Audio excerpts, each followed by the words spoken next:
Hi అండి, నేను రాజ్ కుమార్. ఎలా ఉన్నారు? అందరూ బాగున్నారా? మన వీడియోలు చేసి చాలా నెలలు అవుతుంది. లాంగ్ వీడియోలు చేసి చాలా నెలలు అవుతుంది. ముఖ్యంగా ఏంటంటే వీడియోల పైన ఫోకస్ చేయలేకపోతున్నానన్నమాట. సో, అందువల్ల ఈవెన్ వీడియో షూట్ చేసినా కూడాను నేను అప్లోడ్ చేయలేదు. ఆహ్, అది. సో, నేను సంక్రాంతి వరకు ఎందుకు రావద్దు అంటున్నానంటే, నేను ఇంతకుముందు వీడియోలో చెప్పానేంటంటే డిసెంబర్‌లో మోస్ట్‌లీ ఏంటంటే అంతగా పెద్దగా రిక్రూట్‌మెంట్స్ అనేవి పెద్దగా జరగవు. పెద్దగా ఓపెనింగ్స్ అనేవి ఉండవు. వివిధ కారణాలు. గతేడాది ఒక వీడియోలో చెప్పాను ఆల్రెడీ దీనిపైన. ఏంటంటే డిసెంబర్‌లో స్కూల్ హాలిడేస్ ఉంటాయి. నేషనల్ హాలిడే ఉంటుంది. నేషనల్ హాలిడేస్ ఉంటాయి. సో, వింటర్ హాలిడేస్ ఉంటాయి కాబట్టి చాలామంది ఎమిరేటీస్ గాని, చాలామంది మేనేజ్మెంట్ స్టాఫ్ అందరూ కూడా క్రిస్మస్ లీవ్స్ ఉంటాయి. ఇలా లీవ్స్ రావడం తర్వాత ఇయర్ ఎండ్ అవ్వడంతో రిక్రూట్‌మెంట్ అనేది పెద్దగా ఉండదు. దీనికి తోడు ఇప్పుడేంటంటే గవర్నమెంట్ తీసుకున్న ఈ ఉన్నాయి కదా! దాన్నేమంటారు? ఈ గల్లీ విల్లీ వీసాలన్నీ కూడా క్లియర్ చేసే ప్రోగ్రామ్ ఏదైతే ఉందో, దానివల్ల ఏంటంటే ఆల్మోస్ట్ చాలామందికి ఇవయ్యాయి. ఇంకొకటేంటంటే గవర్నమెంట్ ఏంటంటే ప్రతి ఏడాది డిసెంబర్‌లో కూడాను కొత్త కొత్త నిర్ణయాలు తీసేసుకుంటూ ఉంటుంది. ఇమిగ్రేషన్ సిస్టమ్ పైన వాళ్ళ యొక్క నెక్స్ట్ ఇయర్ కోసం వాళ్ళు ఎటువంటి ప్లాన్ చేసుకుంటున్నారనేది అన్నీ కూడాను నవంబర్ నుండే స్టార్ట్ చేస్తారు వాళ్ళు ఫోకస్. మాకు నవంబర్ నుండి ఉన్న ఇదేంటంటే కొన్ని రిస్ట్రిక్షన్స్ అనేది పెడతారు ఇండియన్స్ పైన. ఆల్రెడీ బంగ్లాదేశ్ వాళ్ళకి వీసాలు దొరకట్లేదు. పాకిస్తాన్ వాళ్ళకి ఈ వీసాలు దొరకట్లేదు. నిన్న కాదు మొన్ననే పాకిస్తాన్‌లో కొన్ని సిటీలు, ఆ సిటీల నుండి వదిలికి వీసాలు లేవని చెప్పేసి నిన్న కూడా అప్డేట్ చేశారు. అది. సో, కొన్ని పరిణామాలనేవి మనం డిసెంబర్‌లో మనకు తెలిసిపోతాయి. మీరు నవంబర్‌లో వచ్చాకను ఆహ్, వెదర్ బావుంటుంది.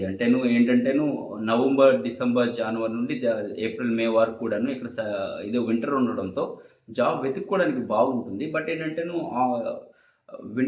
నవంబర్ 15 తర్వాత ఏంటంటేను కొద్దిగా స్లో అవుతుందనమాట. రిక్రూట్మెంట్స్ అన్నీ కూడా స్లో అవుతాయి. అందరూ కూడాను హాలిడే మూడ్‌లోకి వెళ్ళిపోతారు. రిక్రూట్మెంట్స్ కూడా తగ్గుతాయి. సో, ఆ రీజన్ వల్ల దాదాపు సంక్రాంతి వరకు ఆగమని చెప్పేది. తర్వాత ఇప్పుడు కూడా సంక్రాంతి వరకు ఆగమని చెప్తున్నానికి ఇంకో కారణం ఏంటంటేను రిస్ట్రిక్షన్స్ ఉంటాయి అంటున్నారనమాట ఇండియన్స్ పైన కూడా. ఆల్రెడీ మీ విపరీతమైన రిజెక్షన్స్ అంటేను చాలా రిజెక్షన్స్ ఉంటున్నాయి. ఈవెన్ విజిట్ వీసాల పైన కూడా రిజెక్షన్స్ వస్తున్నాయన్నమాట. ఏంటంటే ఇది కపుల్స్ అప్లై చేసుకుంటున్నారా? సింగిల్‌గా అప్లై చేసుకుంటున్నారా? సింగిల్ అప్లై చేసుకున్న వాళ్ళు ఏ ఏజ్ గ్రూపు ఇలా బోల్డ్ అని క్రైటీరియా వాళ్ళు చూస్తున్నారు. తర్వాతను విజిట్ వీసా కూడా కష్టమైపోయింది. ఇంతకుముందు ఏంటంటే మనం ఒక 50,000 అలా పెట్టేసుకుంటేను మొత్తం వెళ్ళి వచ్చేయచ్చు. టికెట్స్‌తో కలిపి కూడా దుబాయ్ విజిట్ చేసి వెళ్ళిపోవచ్చు మనకు తెలిసినోళ్ళు గట్రా ఉంటేను. బట్ ఇప్పుడు అది కూడా ఇదైపోయింది. చాలా రిక్వైర్మెంట్స్ రిటర్న్ టికెట్ ఉండాలి. తర్వాతను మీకు ఇది ఉండాలి.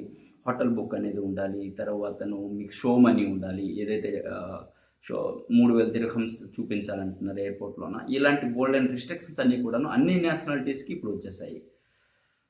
సో, ఇలాంటి పరిస్థితులు తర్వాతనే మీకు చెప్పా కదా ఇందాక ఇది దాన్నేమంటారు? కొన్ని పాలిసీస్ అనేవి చేంజ్ అవుతున్నాయి. ఆ పాలిసీస్ ఏం చేంజెస్ తీసుకొస్తారనేది వీళ్ళు అఫీషియల్‌గా అనౌన్స్ చేయరు. ఎలా చేస్తారంటేను కిందటేడాది కూడాను నవంబర్ నుండే స్టార్ట్ చేశారు ఈ డైవర్సిఫికేషన్. డైవర్సిటీ. ప్రతి కంపెనీలో కూడా డైవర్సిటీ ఉండాలనేది. అంటే అందరు ఇండియన్సే కాకుండాను ఫస్ట్ 20% అనేది వివిధ దేశాలకు చెందిన వాళ్ళు తీసుకోవాలి అని చెప్పేసి గత నవంబర్‌లో 2023 నవంబర్‌లో స్టార్ట్ చేశారు అది. నవంబర్‌లో స్టార్ట్ చేసి అక్కడ అనౌన్స్ కూడా చేయలేదు. అది ఎప్పుడు అనౌన్స్ చేశారు? జనవరి 20 ఆర్ 23 ఆ టైంలో అనౌన్స్ చేశారనమాట. సో, చూడండి వాళ్ళేంటంటేను ఇక్కడ ఏంటంటే ఏదో అఫీషియల్‌గా చెప్పరు ముందు కూడాను. ముందు ఇంప్లిమెంట్ చేస్తారు. అన్‌అఫీషియల్‌గా ఇంప్లిమెంట్ చేస్తారు దాన్ని ఒక సిస్టమ్‌ని. అది ఎలా వెళ్తుందో చూస్తారు. దానివల్ల ఎటువంటి ఇబ్బందులు ఏమున్నాయా అని చెప్పేసి అనాలిసిస్ చేస్తారు. అనాలిసిస్ చేశాక నాది సరిగ్గా వెళ్ళకపోతేను అప్పుడు దాన్ని రిటర్న్ తీసేసుకుంటారు. అనౌన్స్ చేయడం ఆపేస్తారు. బాగుంటేనే అనౌన్స్ చేస్తారు. ఇప్పుడు డైవర్సిటీ అనేది వచ్చేటప్పటికి మీకు కిందటేడాది నవంబర్ నుండి ముందు పాకిస్తాన్ వాళ్ళపైన ఫోకస్ చేశారు. నవంబర్ వరకు పాకిస్తాన్ వాళ్ళకి వీసా వస్తూ ఉంటాయి. నవంబర్ నుండి పాకిస్తాన్‌కి వీసాలు ఆపేశాడు. డిసెంబర్ ఎండ్‌లోకి వచ్చేటప్పటికి ఇండియన్స్ పైన ఆపేశారు. జనవరి 2 ఆ టైంకి వచ్చేటప్పటికి ఇండియన్స్‌ని ఆపేశాడు. 2024 జనవరిలోకి వచ్చేటప్పటికి. సో, ఇప్పుడు కూడా అదే వెళ్తుందనమాట. ఇప్పుడు ఆల్రెడీ విజిట్ వీసాల పైన రిస్ట్రిక్షన్స్ ఉన్నాయి. తర్వాతను ఇవి కూడా ఈ కల్లివిల్లి వీసా అమ్నెస్టీ ప్రోగ్రామ్ వల్ల కల్లివిల్లి వీసాలన్నీ క్లియర్ చేయడం జరుగుతుంది అనమాట. సో, దానివల్ల చాలామంది ఇక్కడ లోకల్ అవైలబిలిటీ ఉండే వాళ్ళు చాలామందిని క్లియర్ చేశారు. సో, అది వాళ్ళు ముఖ్యంగా వాళ్ళేం టార్గెట్ చేసుకుంటున్నారంటేను ముఖ్యంగా వీటిని ఆసియన్స్ని కొద్దిగా తగ్గించి యూరోపియన్స్ని గట్రా వాళ్ళు ఫిలిపినోస్ యూరోపియన్స్ తర్వాత అమెరికన్స్ వాళ్ళపైన ఫోకస్ చేయాలనేసి ఒక ఆలోచనలో ఉన్నట్టున్నా అనమాట. ఎందుకంటే మనం తెచ్చిన ఆదాయంలో తక్కువే గవర్నమెంట్కి ఆదాయం ఇది వస్తూ ఉంటుంది, రిటర్న్స్ వస్తూ ఉంటాయి, కానీ వాళ్ళు ఎక్కువ ఖర్చులు పెడతారు. అదొక కారణం అనుకుంటా. వాళ్ళకి యూరోపియన్స్ పైన ఎక్కువ ఇంట్రెస్ట్ ఉన్నట్టుంది అనుకుంటా. యూరోపియన్స్ అమెరికన్స్ వాళ్ళపైన ఎక్కువ అదొక రకంగా ఉన్నాయి. వాళ్ళకి ఎటువంటి పెద్దగా రిజెక్షన్స్ లేవు, కానీ ఆసియన్స్ కంట్రీస్లో మన 3-4 కంట్రీస్కి అయితే బాగా రిజెక్షన్స్ వస్తున్నాయి. సో అందుకోసం మీరు కొంచెం సంక్రాంతి వరకు ఆగితేను వీళ్ళు ఏంటంటే ఇప్పుడు ఆల్రెడీ ఏదైతే ఇన్అఫీషియల్గా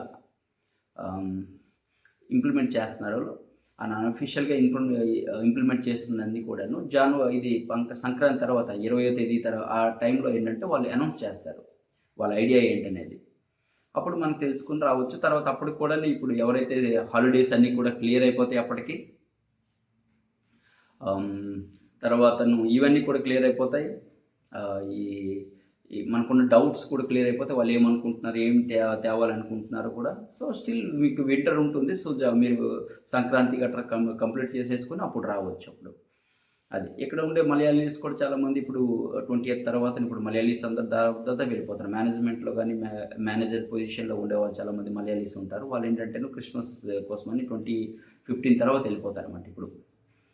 సో అలాంటి వాటి వాళ్ళు కూడా రిక్రూట్మెంట్ తక్కువ ఉంటాయి. ఇక్కడ ఎక్కువ మంది మలయాళీ కంపెనీస్ ఉంటాయి, మలయాళీ ఆర్గనైజేషన్స్ ఉంటాయి కాబట్టి. తర్వాత వేరే వాళ్ళు కూడా క్రిస్టియన్స్కి సంబంధించినవి ఉంటాయి కాబట్టి, క్రిస్మస్కి సంబంధించినవి వాళ్ళు కూడా వెళ్ళిపోవడం వల్ల రిక్రూట్మెంట్స్ తక్కువ ఉంటాయి. సో అందువల్ల ఇది రైట్ టైం కాదు. సంక్రాంతి తర్వాతనైతే అంత క్లియర్ అవుతాయి ఆల్మోస్ట్. సో గవర్నమెంట్ యొక్క ఐడియా కూడా ఏంటనే విషయం తెలుస్తుంది. సో మీరు 20వ తేదీ 15 తర్వాత సంక్రాంతి తర్వాత ఎప్పుడైనా ప్లాన్ చేసుకోవడం బెటర్. మీకు స్టిల్ వింటర్ ఉంటుంది కాబట్టి మీకు ఎటువంటి ఇబ్బందులు లేదు.